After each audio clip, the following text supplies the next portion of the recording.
Cabulani, hein? 4 de julho hoje, cara. Que sentimento o dia 4 de julho? A independência dos Estados Unidos te causa. Você acordou se sentindo um pouco mais nacionalista hoje?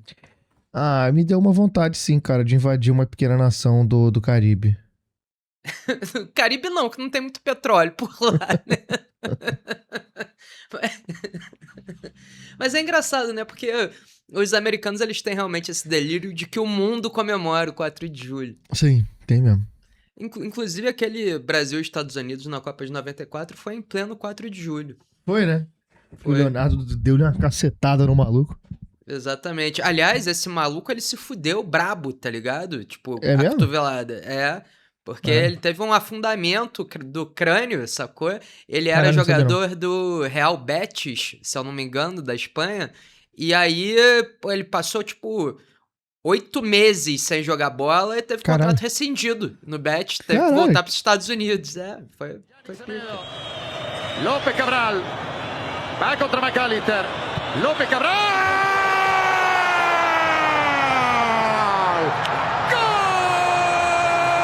¡Gol de Cabo Verde! ¡Qué golazo hizo, por el amor de Dios!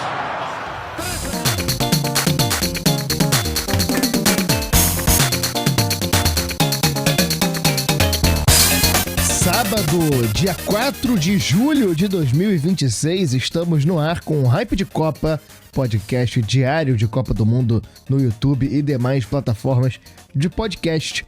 Meu nome é Gustavo Angeléias e eu tô aqui com meu amigo Dani Hype para falar de tudo que aconteceu ontem na Copa do Mundo, dia histórico, dia que tivemos Messi passando sufoco contra Cabo Verde e muito mais. Bom dia, Daniel. Bom dia, Gustavo. Feliz 4 de julho. Afinal, no mundo inteiro se comemora a independência dos Estados Unidos, não é?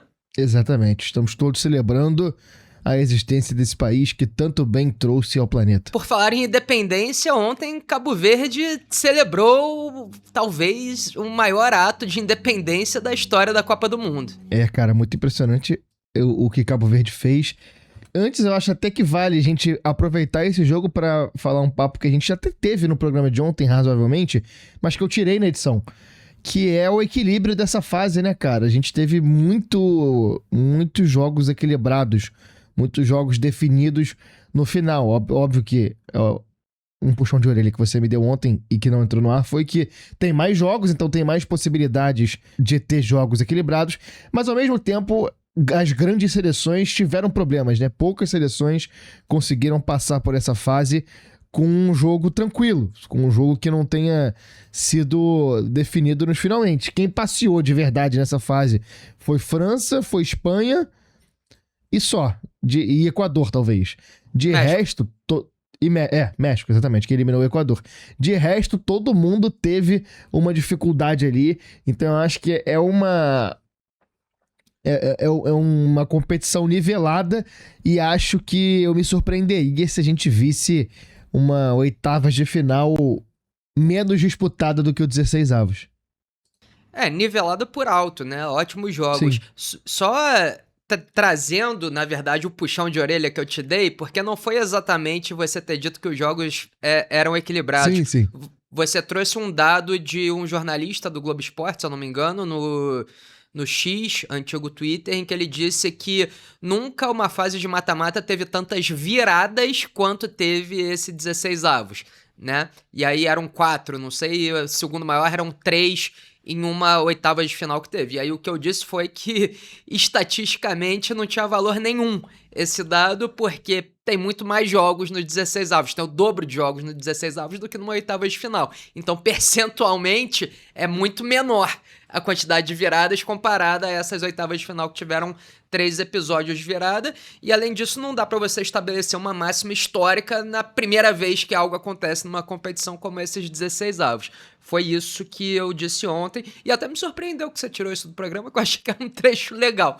Só que, sim, cara, tá muito disputado, tá disputado por alto. Eu acho que dá pra gente cravar que em termos de futebol, em termos técnicos, essa é a melhor Copa da história. Acho que é possível dizer isso. E surpreendentemente, né? Porque realmente havia o temor desse aumento atrapalhar, de diminuir o nível, e acho que não foi o caso.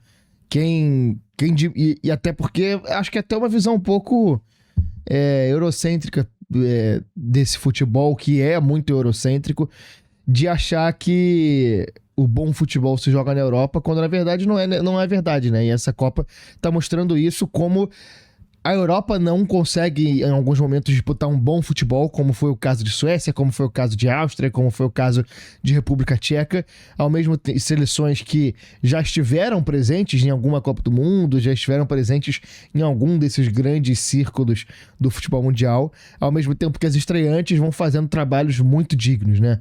A gente viu Cabo Verde, mas não somente, a gente viu a República Democrática do Congo fazendo um bom trabalho, a gente viu seleções que não estão sempre disputando, fazendo um bom trabalho, então eu acho que fica esse ensinamento, assim, talvez, que dessa Copa do Mundo, que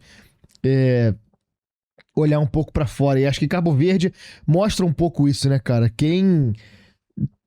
Pouquíssima gente dava como sequer provável que Cabo Verde fosse fazer um bom trabalho na primeira fase, sabe? Passar para a segunda fase, enfrentar 3 campeãs mundiais e fazer bonito, assim, nos 90 minutos não perdeu para ninguém. Foi uma seleção que terminou invicta nos 90 minutos, foi perder para a Argentina somente na prorrogação. Então, porra, é muito grande realmente o que esse time faz. Uma seleção que chega sem nada a perder e ao mesmo tempo muito bem treinada, né, cara? Muito organizada. E o que mais me impressionou desse time não foi nem isso, foi como é uma seleção que estava pronta para ser acuada, no sentido de, tipo assim, eles estavam o tempo inteiro sabendo que em algum momento a pressão ia ficar gigantesca. E eles estavam prontos para lidar com isso, mentalmente e taticamente. É um time que, mesmo eu anotei aqui nos fudeus mais gigantescos que a torcida pode mandar, sabe? Aquele momento que a bola vai chegando perto da sua área, você fala, cara, não deu merda. Não, ia aparecer algum zagueiro, algum lateral, alguém pra chegar e cortar. Então, uma seleção que faz história no sentido mais amplo e mais futebolístico do termo. Acho que a gente, às vezes, aqui olha o futebol e analisa sobre as outras perspectivas, só que nesse caso não, tem essas outras perspectivas, mas também tem o futebol, porque é muito grande em termos futebolísticos o que essa seleção de Cabo Verde fez nos Estados Unidos. E assim, e a gente falou diversas vezes ao longo dessa Copa do Mundo sobre eurocentrismo, né? Foi um tema recorrente aqui no nosso programa, mas eu acho que dentro desse campo específico, eu acho que é parca a interpretação do eurocentrismo, porque quando o Cabo Verde jogou contra o Uruguai, a gente teve a mesma ótica. Quando Cabo Verde entrou em campo contra a Argentina ontem também, a gente nesse mesmo podcast disse ontem que esperava uma porrada da Argentina Sim. sobre Cabo Verde. Então, claro, a gente adora e a gente sempre vai pintar os europeus como vilões, né, da história. Só que tem uma empáfia que transcende esse eurocentrismo, que é a nossa, né? Assim. Não, eu concordo, mas eu acho que é até um eurocentrismo nosso, no sentido de pensar, vai entrar seleções como Cabo Verde, como o Uzbequistão, e vai piorar o nível. E a gente não faria essa reclamação sobre República Tcheca, sobre Bósnia, sobre esse tipo de seleções, entendeu? Esse que é o meu ponto. Sobre Bósnia, eu deixo ao seu critério. Eu acho a seleção da Bósnia um enfado de assistir. Mas, enfim, Cabo Verde mostrou pra gente ontem algo extraordinário, né? Não só ontem, acho que em toda a Copa do Mundo, mas ontem foi uma sacramentação de um trabalho simplesmente espetacular que eles fizeram. E todas as dúvidas que foram levantadas foram caladas ao mesmo tempo ontem. Por exemplo, o goleiro Vozinha foi alçado a uma condição de superestrela internacional depois da primeira partida contra a Espanha. E isso levantou muitos questionamentos a respeito da real qualidade dele debaixo das balizas. Tanto que acho que ele não faz partidas brilhantes nos outros jogos da fase de grupos. Só que ontem, diante da Argentina, esse cara, assim, cresceu a um tamanho surreal, inacreditável, assim. Em lances cara a cara com o maior jogador da história do século XXI, ele se fez maior que o Messi, né? Então tem coisas que Cabo Verde proporcionou ao mundo, de modo geral, que são uma lição de humildade mesmo, de perceber que a gente entende muito pouco, que a gente conhece muito pouco, porque o mundo descobriu Cabo Verde, né, durante essa Copa do Mundo.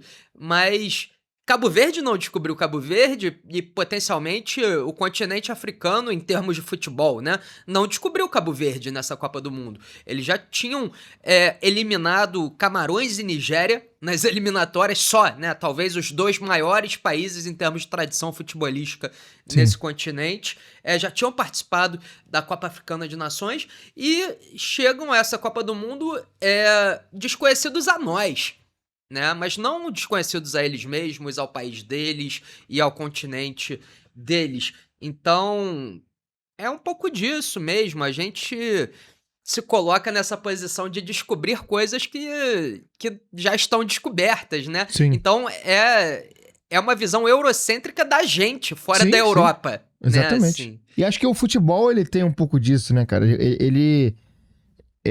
talvez por um viralatismo, talvez por uma conveniência, talvez por falta de tempo também, a gente acaba muitas vezes caindo nisso, né? E aí, falando um pouquinho da Argentina em si, o que você acha que aconteceu? Eu fiquei pensando assim, o que será que foi mais predominante no caso de ontem? Se foi um time que demorou a acordar e quando viu o jogo tinha engolido eles, se foi um time só que realmente, de fato, chegou ali e enfrentou um time muito, muito, muito forte, porque eu achei que no primeiro tempo eu vi uma Argentina também cedendo um pouco à tentação de falar, daqui a pouco a gente resolve esse jogo. Achei um ritmo muito baixo e senti eles meio engolidos pela partida no final, assim. Claramente exaustos, claramente abaixo fisicamente de Cabo Verde, mas eu não sei se eu consigo chamar de... não vou colocar o termo soberba, porque eu não acho que foi o caso. Mas... E aí? Qual a sua opinião? Eu realmente não sei. Fiquei na dúvida sobre o que aconteceu com essa seleção. Se foi só futebol mesmo ou se teve esse lado de achar que ia resolver a qualquer momento. A minha impressão não é que eles achavam que iam resolver a qualquer momento, não. A minha impressão é que eles achavam que já tinham resolvido, né? Porque a Argentina abre o placar com o Messi. É um golaço, por sinal, né? Que ele Sim. domina um lançamento espetacular do Lisandro Martinez e chuta no alto. Inapelável pro Vozinha. Isso foi no primeiro tempo ainda, né? E aí vira o jogo com a Argentina na frente. E Cabo Verde se provou notável nessa Copa justamente pela solidez defensiva, né? Por ser um time que conseguia segurar o ímpeto do adversário. Mas como a Argentina já estava na frente, eu acho que a Argentina entendeu que o pior já tinha passado, entendeu? Que o mais difícil já tinha... eles já tinham chegado, conquistado o mais difícil, e aí eles acabaram surpreendidos pelo gol de empate cabo-verdiano ainda no começo do segundo tempo, porque, de fato, quantas vezes Cabo Verde chegou antes do gol? Nenhuma, né? Foi a primeira vez que Cabo Verde agrediu a área argentina e botou a bola na rede. Foi uma eficiência muito grande, inclusive um gol que acho que não é escancarado, mas eu acho que o Dibu Martínez não esteve no seu melhor, né, pra tentar impedi-lo. E aí, cara, o jogo ficou franco. E aí a Argentina meio que voltou pro jogo, né? E ficou mais ligada. E aí a gente vai pra prorrogação, né? O jogo termina em 1-1. A gente vai pra prorrogação. O Lisandro Martínez, que talvez fez a maior partida da história dele na seleção argentina. Ele é muito bom. Sou muito fã dele. Marca o segundo gol. Inclusive, assim, a minha impressão e o lançamento do primeiro gol é dele também. Também, exato. E a impressão que eu fiquei no segundo gol, você tava falando que, né, Cabo Verde foi uma seleção que parecia que sempre que alguma coisa ia dar errado, aparecia um pé, né, tipo, a bola desviava em alguém. E esse gol do Lisandro Martínez me dá a impressão completamente oposta, assim, tipo, me pareceu que ele teve 200 anos pra dominar a bola dentro da área sozinho, ninguém foi em cima dele e ele conseguiu fazer o gol. E aí, novamente, né, cara, tem essa questão psicológica. Você tá na prorrogação, você faz o gol, parece que o jogo se encaminha pra estar resolvido. E acho que estaria mesmo, mas o gol que marcou o Sidney Lopes Cabral, assim, é um negócio antológico. Eu queria morar naquele momento. Cara, assim, eu vi, né, tava sozinho aqui em casa, assisti o gol, a minha reação foi, assim, incrédula. E foi tão incrédula a ponto de não comemorar, tipo, não, entendeu? Não comemorei o gol, eu fiquei Uhum. tipo, caralho, caralho, caralho, não acredito, caralho, caralho. Foi essa a minha reação quando eu vi aquela bola entrar daquele jeito. E o que é mais doido é que eu achei que ele tinha tentado cruzar e errado, mas não, ele não Uhum. tentou cruzar e errou, ele realmente quis fazer exatamente aquilo.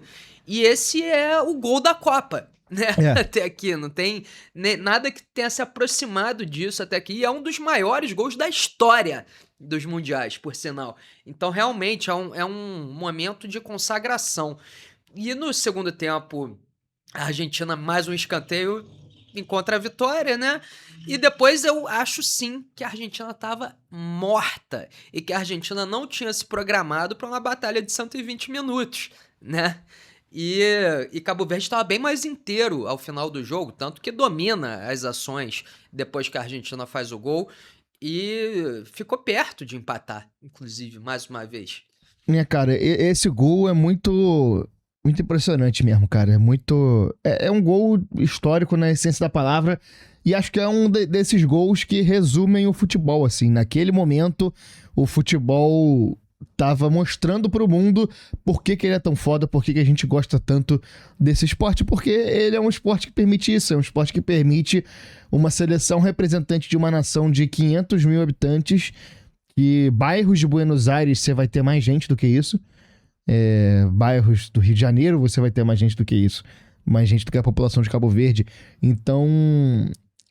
E uma ilha que, porra, nunca esteve nesses locais, vai chegar numa Copa do Mundo, vai enfrentar a atual campeã de um cara que tem feito o que tem feito, porque... Enfim, óbvio que nas redes sociais o pessoal já tem começado a diminuir o Messi, falar, não é isso tudo, babá. Nessa Copa ele tá sendo ajudado, que assim...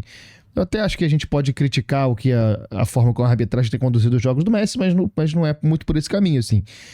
É um cara que é uma seleção muito boa, é um cara que tá iluminado, um cara que tá sabendo jogar, um cara que tem encontrado soluções, mas ao mesmo tempo o futebol permite isso. O futebol permite que Cabo Verde vá, um cara que entrou lá, chutou do ângulo, achou um chute do nada e venceu um gigante. É uma história de Davi contra Golias que a gente vai vendo acontecer e desenvolver diante dos nossos olhos e que a gente não espera, né, cara? Porque eu dei como morta esse Cabo Verde, assim, depois do 2-1. O 1-1 já tinha impressionado muito, mas no segundo tempo, no primeiro tempo da prorrogação, nos primeiros momentos do primeiro tempo, a Argentina faz um gol, é pra você pensar, não, beleza, agora vai controlar o jogo, Cabo Verde fez bonito, mas não, Cabo Verde foi um time que o tempo todo se recusou a desistir. Em nenhum momento o time se deu por vencido e a gente viu o estado que a Argentina ficou, né? A gente viu o estado que a Argentina terminou o jogo e o Sidney ainda meteu aquele golaço e foi procurar a amada dele, né? Porra, que momento, né, cara? Que história foi Cabo Verde, que coisa linda foi essa seleção, que coisa emocionante foi essa seleção, e acompanhar isso mostra como a Copa ela merece mesmo a gente olhar com toda atenção mesmo. A gente tá aqui exausto, fudido, cansado. Dia 26º programa nosso, edição número 25, porque a gente teve a 0. Mas, cara, vale a pena porque contar essas histórias é muito legal, assim, cara. É muito legal a gente ver isso, é muito legal a gente acompanhar e sonhar, porque Cabo Verde sonhou. O Cabo Verde se deu o direito de sonhar. Se deu a liberdade, a gente vai... Hoje é 4 de julho, a gente vai ouvir muito provavelmente a palavra liberdade sendo falada, mas Cabo Verde teve a maior liberdade de todas, que foi sonhar que era possível, independente de quem estivesse do outro lado, independente de quem fosse o inimigo, independente de qual fosse o problema que eles tivessem que resolver. Cabo Verde estava lá sonhando até quando a gente achou que não fosse mais possível. Pois é, eu acho até que sonhar vira um verbo pequeno perto do que eles fizeram, saca? Porque eu acho que eles realizaram, né? Sim, tipo, o sonhar fica meio num campo metafísico, assim, mas o que Cabo Verde fez foi muito real, né, cara? Assim, mesmo... Pô, você falou do 2-1, né, da Argentina, que você achou que tinha acabado o jogo. Acho que muita gente teve um pouco essa impressão, mas no 3-2 eu tinha certeza que tinha acabado o jogo. E não tinha, né? O Dibu Martínez faz uma defesa sensacional numa cobrança de falta do próprio Sidney, né? E, cara, o Cabo Verde esteve vivo durante os 120 minutos, cara. Eles nunca desistiram. É. E ontem eu escrevi uma crônica a respeito dessa partida, em que eu falo que muitas seleções participam da Copa, né? Algumas disputam a Copa na intenção de vencer, pouquíssimas a vencem, mas tem um grupo ainda mais restrito, que é o de seleções que marcam, Sim. né, a Copa. Seleções que ficam gravadas para sempre na nossa memória. São pouquíssimos exemplos de seleções que realmente, assim, chegam a esse patamar, como Camarões de 90, Senegal de 2002, Bulgária e Romênia de 94, né, a Coreia do Norte de 66. Não tem tantos exemplos de seleções que realmente transcendem o resultado para ficar gravadas na história. E Cabo Verde chegou nesse local ontem. E acho que isso é maior do que qualquer taça, entendeu? Sim. Do que qualquer conquista. Porque essa conquista, ela é, aí sim, metafísica, sacou? Ela tá num campo maior do que a taça da Copa do Mundo, entendeu? É isso. É rigorosamente isso, assim. A impressão é que a Argentina passa, mas quem venceu foi Cabo Verde. Porque eles conseguiram alcançar esse lugar. Eles alcançaram um lugar que é o Olimpo do futebol, né, cara? Praticamente, assim. É um time imortal e é aquele tipo de história que a gente não queria que acabasse, mas eu acho que até acaba da maneira mais interessante possível. Porque, porra, lógico, a gente tá aprendendo nessa Copa que tudo pode acontecer.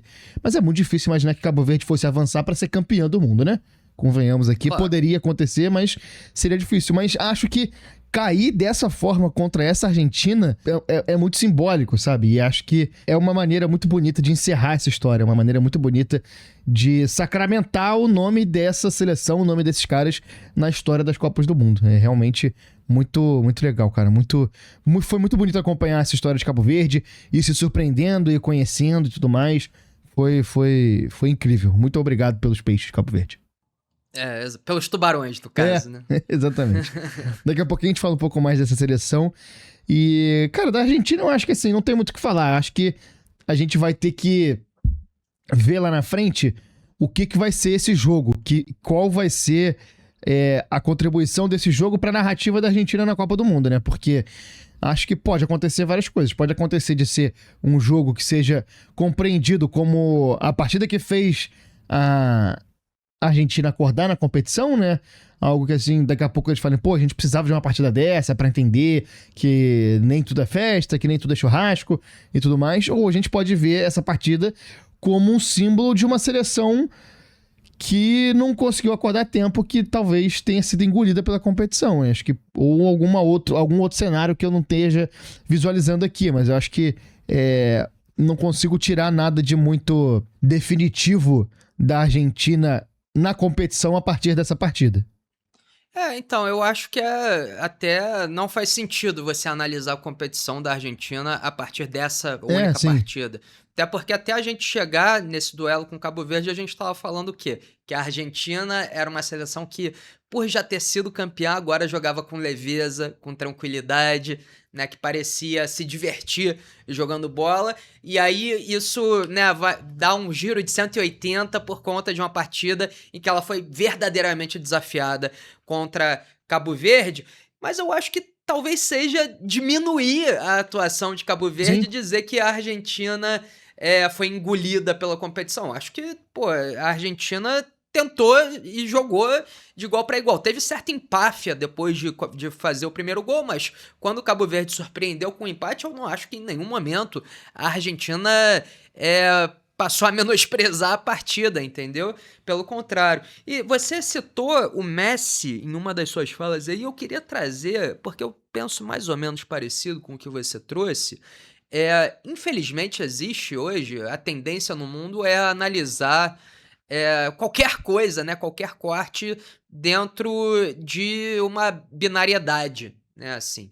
Então, ou o Messi é gênio, ou a Argentina está sendo beneficiada e ele não é isso tudo, né? E você pode, com certeza, acho, inclusive, que você deve perceber que o Messi é sim um gênio e que a Argentina foi beneficiada. Sim. Né? As duas coisas aconteceram. Há uma benevolência clara para essa Argentina do Messi, principalmente em relação ao Messi. Evidentemente. Tem uma falta que é marcada em cima do Messi que é loucura, assim, de tanto que o jogador de Cabo Verde foi na bola. E depois o Messi cobra uma falta em que o goleiro tá armando a barreira e o árbitro não manda voltar, né? Assim, tem umas coisas que realmente... A gente brinca tanto, né, que é o Mickey na Disney. Você não dá soco no Mickey quando ele tá na Disney, né, assim.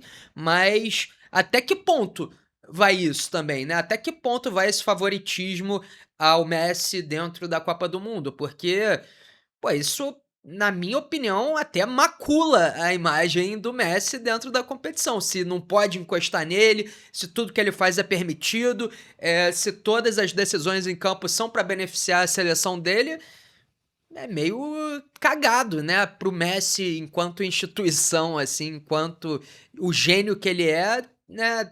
Toda hora ser beneficiado pelo homem do apito. Vamos passar para os outros confrontos? Daqui a pouco a gente volta a falar um pouco mais dessa Argentina, daqui a pouco a gente volta a falar um pouquinho mais desse Cabo Verde. E agora vamos falar de Austrália e Egito, né, cara? Uma classificação histórica, né? A primeira vez de um Egito no mata-mata e a primeira classificação do Egito para as oitavas de final, né? As oitavas seriam a primeira fase do mata-mata e outras competições, mas é a primeira classificação em um mata-mata do Egito que quer tirar o elefante da sala logo, já reclamar da estratégia do técnico australiano? Podemos. Eu Cara, acho. porque foi um jogo pegado, um jogo difícil. Egito fez um bom primeiro tempo, a Austrália igualou no segundo, muitos cortes, a defesa forte com o Harry Suter cortando tudo, Egito tentando entrar, blá blá blá blá blá blá, dificuldade do Egito em marcar a bola aérea, dá pra gente falar de muita coisa, só que a partida chega Só que... nos momentos finais. Exatamente. Com Patrick Beach, goleiro da Austrália, um dos melhores goleiros da competição até aqui, importante ser dito. Se não o melhor. Se não o melhor. Candidato a melhor goleiro da seleção da Copa do Mundo até aqui. Tava agarrando bem, tinha feito uma defesa muito boa e um milagre no finalzinho do jogo. Eis que o técnico Tony Popovic resolve aplicar a técnica Louis van Gaal e trocar o goleiro. Tirar o goleiro Patrick Beach e colocar o goleiro Matthew Ryan no lugar. Goleiro Matthew Ryan é esse que tinha perdido a vaga pro Patrick Beach e nosso amigo Chico Freire lembrou muito bem, que eu não teria lembrado, que essa estratégia de trocar o goleiro foi executada pela Austrália na repescagem da Copa do Mundo de 2022. Só que quem saiu foi o Matthew Ryan. Ele era o goleiro titular e saiu pra entrar aquele careca barbudo, que eu não lembro o nome, que ficou dançando em cima da linha no jogo contra o Peru. Então, o goleiro que tinha sido substituído numa cobrança de pênalti, agora entrou pra realizar o papelão que ele realizou de não conseguir, eu acho que ele não acertou nenhum canto. Nem um canto. Não, pra mim o papelão maior é do Popovic, assim. Não tem nem o que dizer, cara. O Patrick Beach talvez a grande revelação dessa Copa, né? A grande surpresa dessa Copa. A gente pode até não cravar que ele é o melhor goleiro. Com certeza ele tá no hall dos melhores. A gente pode até dizer que ele não é o melhor, mas ele é o goleiro surpresa da competição, né? Assim, se a gente for analisar, o cara que se... credenciou como uma grande figura debaixo das balizas que ninguém conhecia antes desse torneio, é ele, ponto final. E ontem ele fazia mais uma grande partida, né, assim, ele estava muito bem debaixo das traves. E aí vem o Tony Popovic e eu vou te dizer um negócio, quando o Louis van Gaal fez isso lá atrás, tirou o Jasper Cillessen para colocar o Tim Krul, eu, enquanto goleiro, já fiquei muito incomodado com aquilo, né? Porque, assim, o Cillessen é seu goleiro de escolha, né? Assim, e o Cillessen, assim, com todo respeito à família dele e a ele, o Cillessen não engraxa as luvas do Patrick Beach, entendeu? O Patrick Beach é muito mais goleiro que o Cillessen, pô. Mas mesmo assim eu fiquei chateado porque eu achei que foi subtraído do Cillessen justamente o momento da glória pro goleiro, né, cara? É o momento em que o goleiro não tem mais responsabilidade, né? É o momento em que o goleiro pode se consagrar e aí você entrega ao Tim Krul aquilo. Acabou que se provou uma atitude correta do Van Gaal, apesar do meu sentimento. Tanto que nas semifinais a Holanda vai novamente pros pênaltis, ele mantém o Cillessen e ele não pega nenhum pênalti, né? Então, tudo isso é levado em consideração. Mas ontem, o que fez o Popovich, assim, é inexplicável. Entendeu? Inexplicável. A impressão que me fica é que ele faz só por fazer, só pela tática, só pra surpreender, porque não tem lógica ele ter feito isso tirando o Matthew Ryan naquela ocasião e botando ele agora, sacou? Porque pra mim só faz sentido você fazer isso se você confia no seu goleiro pra pegar pênalti. Se você já tirou isso. ele em algum momento, você não confia nele, porra. Exatamente, você só faz isso se você tem no banco um goleiro que o aproveitamento em cobranças de pênalti é um negócio surreal, que não é o caso. Né? Não é um goleiro conhecido por ser um grande pegador de pênalti. Se fosse, não teria saído 4 anos atrás para dar lugar a outro goleiro que a gente não lembra nem o nome.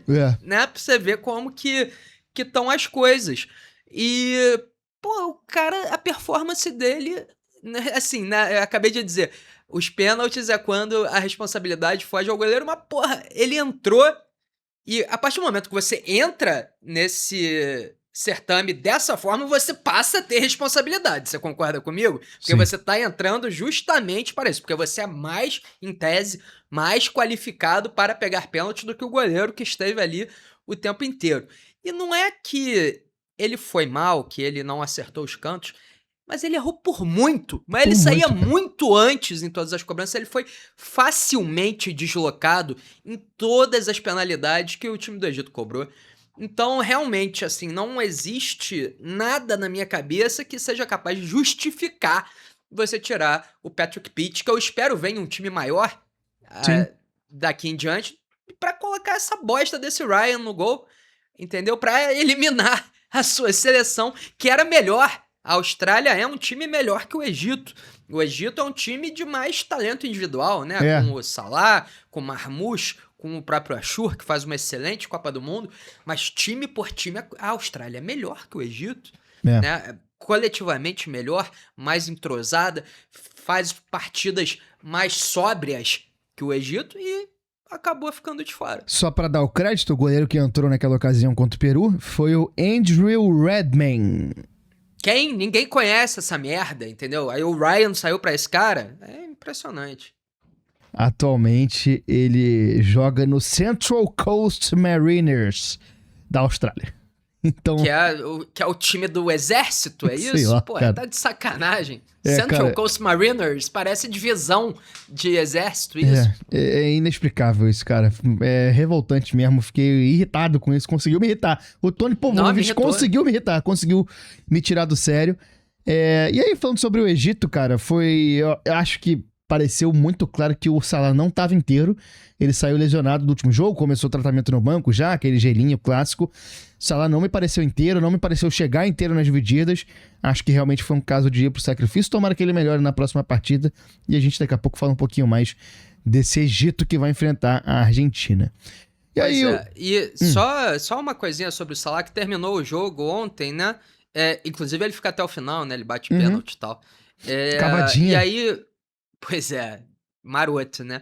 E aí, no fim da partida, um repórter vem perguntar pra ele, né? Pra projetar esse duelo Messi contra Salah. E aí ele fala, cara, mas a Argentina ainda não jogou, não tem como eu responder essa pergunta, né? Então, o Salah foi grande ao reconhecer que Cabo Verde estava vivíssimo, né, na partida e como demonstrou depois. Então, achei bacana do Salah responder dessa maneira. Sim.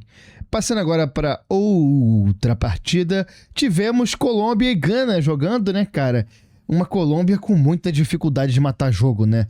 E uma Gana que a gente até chegou a esbarrar nesse assunto no Zap ontem, mas que até me surpreendeu ontem, cara. Quando precisou, eu acho que eles entraram com o objetivo de não ter jogo, de cozinhar o jogo, de se defender, mas o gol cedo obrigou eles a ter que mudar o esquema de jogo na partida, e quando isso aconteceu, eu achei até que houve ideias interessantes de uma seleção que enfrentou muitos problemas, né? Tá sem os melhores jogadores, que trocou de técnico muito em cima da Copa, não foi uma seleção das melhores, mas acho que foi uma seleção que soube lidar com as próprias limitações. E eu respeito isso. Entendo o que você fala, mas eu acho uma seleção paupérrima de ideias. É pobre mesmo. E a Colômbia, por outro lado, é uma seleção com muitas ideias que que não se concretizam. Como diriam no jargão corporativo, tem muita iniciativa e pouca acabativa. E aí eu fui atrás desse dado, né? Para quem não é muito fã de estatística no futebol, existe algo que é medido que se chama XG ou XG, que são gols esperados. Sim. Né? Como que se constrói isso?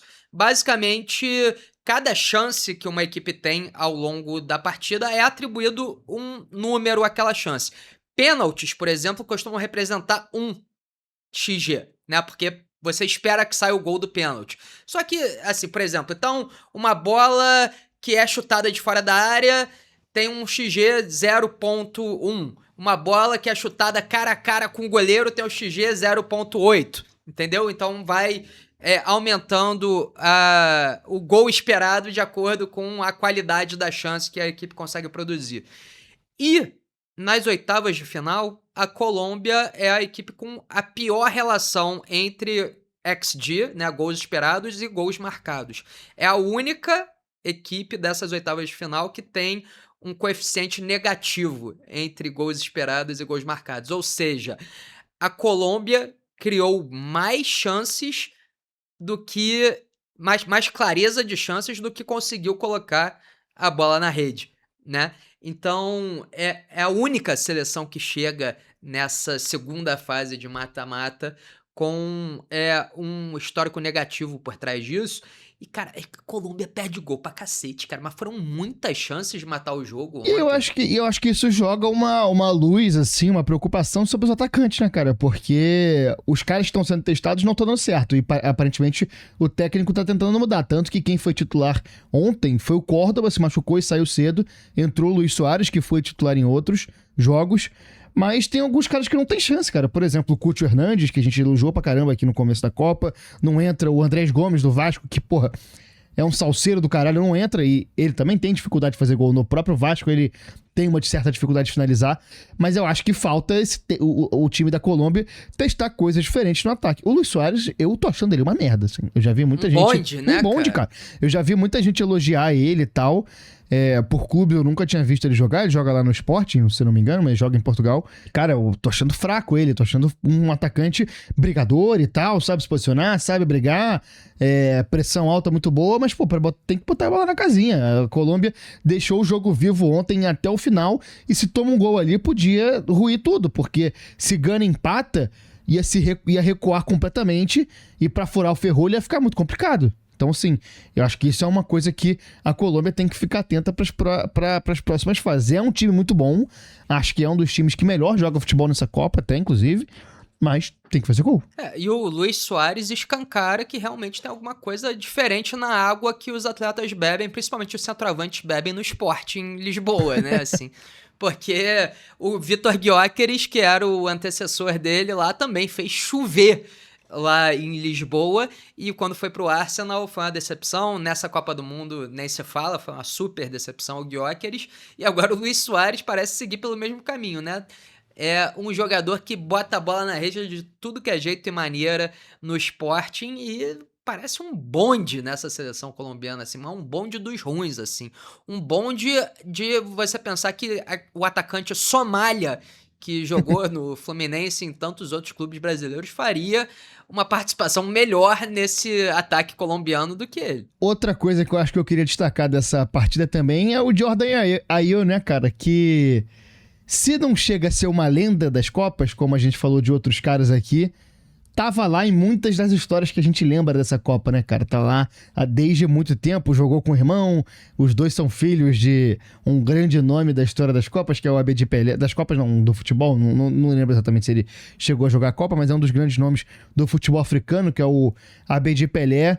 E também provavelmente se despede, né? Aos 34 anos, fez aí a última partida nessa Copa. Acho difícil que ele volte pra mais uma Copa. Fica o registro aqui do hype de Copa de um cara que esteve presente em muitas das histórias que a gente lembra dessa competição e provavelmente se despediu ontem. Pô, não sabia que ele era filho do Abedi Pelé, não. Ele é... Eu vou até confirmar essa informação. Mas é legal. A Abedi Pelé que foi campeão da Champions League pelo Olympique de Marseille, né? Que foi o primeiro time francês a ser campeão da competição antes do PSG. Aliás, que tem uma história brabíssima de corrupção por trás disso, né? Será que eu conto? Rapidinho? Conta. Não, é isso mesmo. O André e o Jordan são filhos do Abedi Pelé. O Olympique de Marseille foi campeão da Champions League na temporada 93-94, ou 92-93, acho que é 92-93. E disputou contra o Milan na final, né?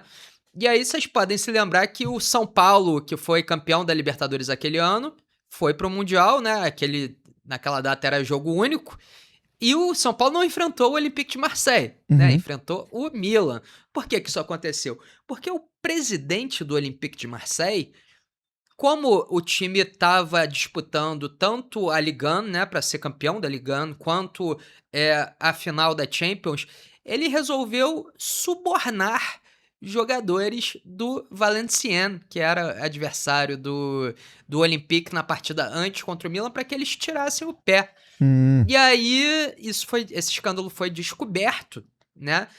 Mas como a corrupção não afetou diretamente, não foi relacionada diretamente à Champions League, o título não foi retirado do Marseille. Então o Olympique até hoje é reconhecido como campeão desse torneio. Só que foi retirado do Marseille o título francês, eles foram rebaixados, inclusive, no campeonato francês.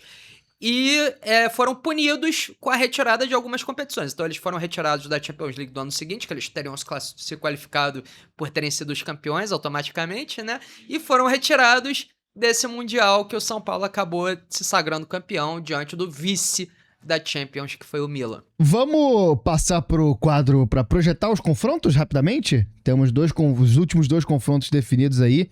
Suíça... Qual o nome do quadro? Vamos projetar rapidamente o confronto? Beleza. Vamos projetar rapidamente o confronto entre Suíça e Colômbia. Vai ser difícil esse jogo, Vai eu ser acho, difícil, viu? e ainda mais com essa característica da Colômbia, né? Porque a Suíça é um time que, apesar das nossas críticas aqui e de achar um time insosso, é um time que se encontrou na competição, né? Se encontrou com o Manzambi, que tem jogado muito bem ali, que tem tido um entrosamento com o Embolo, o Xhaka comandando o meio campo. É um time que não é lá uma Croácia, mas é um time que é matreiro também, que tem sua experiência para matar jogos. E se a Colômbia demole, a Colômbia é um time bem melhor do que essa Suíça, mas se a Colômbia demole, pode acabar ficando de fora. Com certeza, assim, senhor, eu não me engano, meu coração é colombiano, né? Exatamente. Mas é um jogo que a Colômbia vai precisar abrir o olho. Vai ser o maior teste que ela teve nessa competição até agora, com certeza. Eu vou dar meu voto de confiança aí à também. Colômbia, mas, assim, vamos acertar a casinha lá, né? O outro confronto que a gente tem que projetar rapidamente é Argentina e Egito. Agora eu não sei mais o que achar também, né? Cara, eu acho que o Egito representa menos perigo à Argentina do que Cabo Verde, assim. Pois é, eu acho que a defesa de Egito é muito, muito frágil, principalmente nas jogadas aéreas. Então, eu não vejo esse time se sustentando por muito tempo assim contra essa Argentina. Pois é, eu prevejo até uma vitória com certa tranquilidade da Argentina pra cima do Egito. E aí vamos à seleção dos 16avos aqui. A gente, por enquanto, está com Diogo Costa, de Portugal no gol, Hakimi na direita, Tim Ream e Gabriel Magalhães na zaga, Nuno Mendes na lateral esquerda. Nico Lopes tem que entrar nessa zaga aí, com certeza. Eu queria botar o Lisandro também, cara. Quer tirar o Hakimi e botar um 3-4-3? Foda-se. Vamos. Então... Mas vai ter que tirar o Nuno Mendes também, né? A gente joga ele pro meio. Tá. E quem é o terceiro zagueiro? Gabriel? É o Gabriel Magalhães. O Tim Ream rodou. Então temos aqui Diogo Costa de Portugal, Pico Lopes de Cabo Verde, Lisandro Martínez da Argentina e Gabriel Magalhães do Brasil, Matias Galarza de Paraguai, Bruno Guimarães do Brasil, Jude Bellingham da Inglaterra e Nuno Mendes. O Bruno Guimarães ele consegue fazer direitinho ali porque ele tá jogando tanto nessa Copa que eu confio nele. No ataque, Olise da França, Harry Kane da Inglaterra e Kylian Mbappé da França. Fica assim a nossa seleção dos 16avos. Vamos fazer o momento Casablanca aqui? Vamos. E começar aqui por Cabo Verde, que é daquela despedida que dói muito, né, cara? Porque é o romance que ensina a gente a viver o momento. Talvez seja aquele romance que a gente não espere nada muito longo, que a gente não veja como um romance que vai sustentar a gente pra vida inteira, que vai ser um casamento longo, mas aquele romance intenso e curto que a gente sabe que tem que aproveitar enquanto dura, porque ele pode acabar. E acabou com uma despedida muito emocionada a esse time de Cabo Verde. que entra de fato pro panteão mitológico das Copas do Mundo e do futebol, né? Cabo Verde, ele é o ciclo completo de despedida de Casablanca, né? Porque ele é tanto o romance tórrido com a bela moça e, né, aquela relação curta, porém ultra intensa, que você vai até o aeroporto para se despedir. Mas Cabo Verde é também o início de uma bela amizade, né? Assim, então ele vai nos dois lados da moeda desse fim de filme que é belíssimo, né? De Casablanca. Nunca vi. E... Porra, Gustavo, como que você nunca viu Casablanca? Você tem que corrigir... Pô, a gente colocou o nome do quadro disso e você nunca viu o filme? Cara, eu tava pensando esses dias que eu tenho que assistir, que eu tenho que corrigir Porra, isso. que loucura! Eu achei que você tinha, né, assim, Não, mas essa é referência. aquele tipo de filme que ele é tão incrustado na cultura pop que você meio que já sabe o que acontece, sabe um pouco das referências, mas eu assisti mesmo, eu nunca assisti. Que loucura. Tá bom, mas então, Cabo Verde foi uma paixão e também o início de uma bela amizade. Da Austrália a gente se despede com um pouco mais de... Eu acho que aquela despedida com raiva, e que você até se arrepende depois, você pensa, pô, os momentos vividos valeram a pena e tal, mas no momento da despedida, ela é com bastante raiva do que o técnico Tony Popovic fez, como a gente já falou, né? Eu acho que... Porra, entregou a classificação, assim. Exato. Entregou. É foda. É uma raiva direcionada, né? É. Assim, não é uma raiva contra a Austrália, é uma raiva ao Popovic, né? Assim, persona não grata aqui também em Belo Horizonte. Se pisar aqui é porrada. Entendeu? Exatamente. E outra despedida que a gente tem que fazer é de Gana, né, cara? Uma Gana que chega mais fraca na Copa do Mundo do que em outras edições, mas que surpreendeu, né? Acho que depois da primeira partida, principalmente, a gente esperava que fosse ser uma seleção bem pior, mas conseguiu ir se segurando e fez um bom trabalho contra a Colômbia, dificultou para uma boa Colômbia. Então acho que é uma despedida não muito calorosa, mas com respeito. Com respeito. Pratico um futebol do qual eu não sou muito adepto. Eu também não. Não sou muito fã. Mas... assim, legal, Gana. Acho que foi bem, né? Nas previsões, assim. Acho que ninguém esperava que Gana chegasse até esse lugar e que acho que eles fizeram um bom trabalho de modo geral. Então, realmente, é um adeus. Não é emocionado, não é nada que parte de um lugar do coração, assim, mas é um adeus respeitoso, exatamente. Olha só, eu vou sugerir aqui da gente refazer a nossa tier list a cada 2 fases agora. Quando terminar as oitavas a gente faz, quando terminar a semi a gente faz lá no finalzão. Quer dizer, nem sei se vai precisar fazer lá no finalzão, porque vai ser só depois da final. Mas quer fazer a simulação a partir de agora? Podemos. Então deixa eu organizar aqui. Pronto, cá está a nossa simulação. Paraguai e Alemanha, a gente claramente botou a Alemanha, né? Errou. França e Suíça acertamos, botamos a França. Canadá e África do Sul. Suécia, né? Suécia. Canadá e África do Sul, a gente botou o Canadá? Sim, botamos Canadá. Holanda e Marrocos, a gente botou Marrocos, não foi? Ou não? Eu não tenho certeza. Não, eu acho que a gente botou Holanda. Marrocos. Acho que a gente botou Holanda. Acho que foi Holanda. Então erramos. Portugal e Croácia, a gente botou Croácia. Por pouco a gente não acerta, mas foi um chute válido. Espanha e Áustria, a gente certamente botou Espanha. Aqui a gente botou Estados Unidos mesmo. Bélgica e Senegal, a gente botou Senegal, que também foi um acerto, né? Porque se não fosse o mental breakdown desse time, estariam na próxima fase. Brasil e Japão acertamos. Noruega e Costa Marfim, a gente botou Noruega mesmo? A gente botou Noruega, sim. México e Equador, a gente tinha colocado o México passando. México. Inglaterra e Congo, a gente botou Inglaterra. Argentina e Cabo Verde, botamos Argentina. Egito e Austrália, você lembra? Egito e Austrália, acho que a gente botou Austrália. Perfeito, então tome-lhe erro. Suíça e Argélia, a gente botou Suíça. E Colômbia e Gana, a gente botou Colômbia. Vamos agora fazer a sequência aqui da nossa simulação.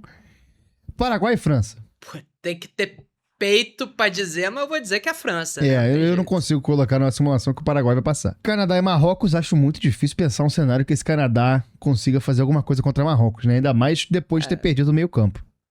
Tem o fator casa e tal, né? Mas eu realmente acho difícil. Seria loucura não apostar em Marrocos aí. Portugal e Espanha, cara. Jogo difícil, hein? Meu coração não é português, mas a razão me aponta pra Espanha. Eu também, cara. Vamos de Portugal só porque a gente já falou mal pra caralho de Portugal aqui nesse podcast? Pô, mas a gente falou mal pra caralho de tanta gente, porque Portugal tem um tratamento especial. Então, safoda eles. Estados Unidos e Bélgica, eu acho que vai dar Estados Unidos, cara. Apesar da Bélgica ter tido essa virada e que pode ser um fator de união do time, eu acho que os Estados Unidos é um time melhor que a Bélgica. Não só acho que vai dar Estados Unidos, como torço para que dê Estados Unidos, para você ver o patamar que a Bélgica nos alçou de ódio absoluto. Brasil e Noruega vai dar Brasil, né? A gente tem que ter o compromisso aqui com o pachequismo. México... Mas que fique bem claro que o Brasil vai ter que fazer mais gols que a Noruega, porque eu tenho quase certeza que a Noruega vai balançar as redes nessa partida. É verdade. E acho que geralmente é assim que funciona, né? Pra passar, você tem que fazer mais gol que o seu adversário. Óbvio, mas dá pra entender o que eu quero dizer, né? Dá. Não é que babaca. México e Inglaterra. Esse também eu acho dificílimo. Eu quero botar México. Eu vou cravar aqui nesse programa que vai dar México. Eu quero botar México aqui também. Argentina e Egito, a gente já falou um pouquinho aqui agora. Acho difícil dar qualquer coisa além de Argentina. Suíça e Colômbia. Me recuso a passar a Suíça, vou botar Colômbia. Torço pra isso e acho que é o que vai acontecer também. Não, é papo de manifestação na rua se a Colômbia não avançar diante da Suíça. Vindo aqui de baixo pra cima, Colômbia e Argentina. No coração ou na razão? Você que escolhe. Cara, eu acho que a Colômbia tem um potencial gigantesco de complicar essa Argentina. Cara, eu também acho que a Colômbia pode complicar, mas eu acho que, nos finalmente ali, a experiência da Argentina de conquista, de título, deve pesar um pouco mais. Então tá bom. Eu voto em passar a Colômbia, mas vamos passar a tranquilo Colômbia. se a gente passar a Argentina. Vamos passar a Colômbia também, porque não vou ficar aqui elogiando tanto a Argentina assim. Brasil e México, esse jogo já seria fora do México, não seria mais no Azteca, não teria o fator casa pra eles. É de se imaginar um estádio, numa potencialidade disso acontecer, é de se imaginar um estádio muito favorável aos mexicanos, já que nos Estados Unidos há muitos mexicanos descendentes, mas ao mesmo tempo não é a mesma coisa que jogar em casa, né? Não é. A gente tem que passar o Brasil aí, pelo amor de Deus. Até porque o México é freguês nosso nas Copas, né? Exato, historicamente. França e Marrocos, cara, eu acho que é um jogo que tem potencial de ser muito difícil pra França. Porque esse time do Marrocos é muito bom, é um excelente time, tem dificultado o caminho de todo mundo que eles pegam, passou bem da Holanda, se defende bem, sabe atacar bem. Se esse cenário de fato se confirmar, é bom que a França esteja de olhos bem abertos, né? Exatamente, e o setor mais fraco da França é justamente o setor defensivo, né? E não pegou até agora nenhuma powerhouse ofensiva a equipe francesa, então, de fato, Marrocos representa perigo para esse time da França. Dito isso, acho que passa a França. Eu também acho. Acho difícil imaginar esse Marrocos conseguindo passar da França. Espanha e Estados Unidos? E aí? Espanha, né? Cara, é Espanha, mas se de fato acontecer isso, eu não sei se eu apostaria tanto assim na Espanha, não. Acho que o favoritismo seria mais baixo do que seria de se supor, porque é uma Espanha que eu não confio. Não consigo confiar nessa Espanha. E nos Estados Unidos, no caso, o fator casa estaria inabalado. Pois é. Imagina os Estados Unidos numa semifinal de Copa, Gustavo. Doideira. Seria doideira. Espanha e França? Eu acho que França. vamos botar a Espanha aqui só porque da outra vez a gente botou França? Tipo, vamos negar a nossa própria lógica? Por que não? Esse programa não é calcado na lógica, né? Diga-se de passagem. Exatamente. Então tá bom. Passa aí a Espanha. E do outro lado, Brasil. Aí Brasil vai ganhar da Espanha na final com o gol do Vinícius Júnior e vai sair bailando. Aí nesse lado você não quer contrariar a lógica, né? De forma alguma. Personalidade do dia? A personalidade do dia é o sentimento cabo-verdiano, né? Pois é, cara. O sonho cabo-verdiano. A realidade cabo-verdiana. Sonho e realidade. Inclusive, ontem a gente errou o nome do cara que teve os cabelos que causaram o impedimento da Croácia. Não foi o que a gente falou, é o Igor Matanovic. Não foi o Vlasic? Não, foi o Matanovic. Exatamente. Então, tá feita a correção aqui.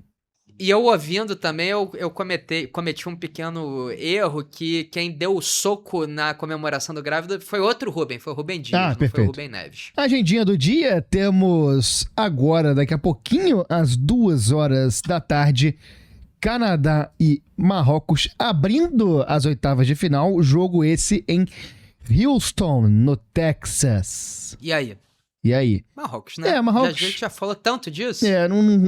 Não vejo esse Canadá fazendo frente, não. Acho até que nem vai ser um jogo muito complicado, inclusive. Depois, mais tarde, às 18 horas, horário de Brasília, temos na Filadélfia, Paraguai e França. Cara, vamos por mais, né? Assim, eu tô pronto pra torcer por esse Paraguai e acho que, assim, a França pode ser que seja pega de surpresa porque não viu um time capaz ainda de dificultar defensivamente pra eles. A França tem passeado aqui na competição. Acho que se você me perguntasse isso, se eu fosse falar disso alguns jogos atrás, acho que eu daria até mais ênfase nesse fato de que a França não teve um rival à altura, mas acho que a França tem feito os jogos serem menos complicados, a França tem conseguido descomplicar os jogos, mas até aqui foi muito pouco desafiada. E, cara, esse Paraguai é um time que sabe se defender e é um time que não tem vergonha de se defender feio, como eu falei aqui em outras ocasiões. É um time que vai tranquilamente levar a partida pra lama, se precisar, e vai precisar, porque contra essa França não tem muito o que fazer. Então, assim, eu consigo imaginar um cenário de muita dificuldade pra França, e se isso for se estendendo ao longo da partida, por que não sonhar? Estamos com as veias abertas da América Latina embaixo dos braços e até as terras coloradas sob os pés, Exatamente. né? Assim, é nosso sentimento pro jogo. Mas, de qualquer forma, vai ser muito difícil. A lógica diz que passa a França com facilidade, mas a lógica é constantemente desafiada na Copa do Mundo. E esse foi mais um Hype de Copa, sua companhia diária para se empolgar com tudo de Copa do Mundo, todos os dias, no YouTube e nas plataformas de podcast. Pedimos, por favor, que você nos ajude a chegar em mais ouvidos. Se inscreve no canal, segue no Spotify, ajuda a gente com esses números do algoritmo, que é muito importante. E segue a gente nas redes sociais. Eu estou lá no Instagram como @gangeleias, G-A-N-G-E-L-E-A-S, e estou todos os dias aqui com meu amigo... O Dani Hype, ou Dani Hype só, né? Mas no Instagram é @o artigo, né? O Dani Hype. Estamos chegando aos 80 mil seguidores, estamos agora com 78.500 quase. Então, corre lá, meu amigo, me segue lá. Assim, eu acho meio difícil você me ouvir aqui e não me seguir lá, na verdade, mas por que não, né? Mas às Sempre vezes, bom reclamar. às vezes descobriu aqui aleatoriamente. Dá essa moral pra gente. Por favor, indica a gente pros amigos ou pras amigas nos grupos de Copa, esses grupos que tá todo mundo falando de Copa do Mundo, porque o boca a boca também é muito importante pra divulgação de podcast. E a gente se encontra amanhã. Estaremos aqui novamente. Grande abraço. Valeu!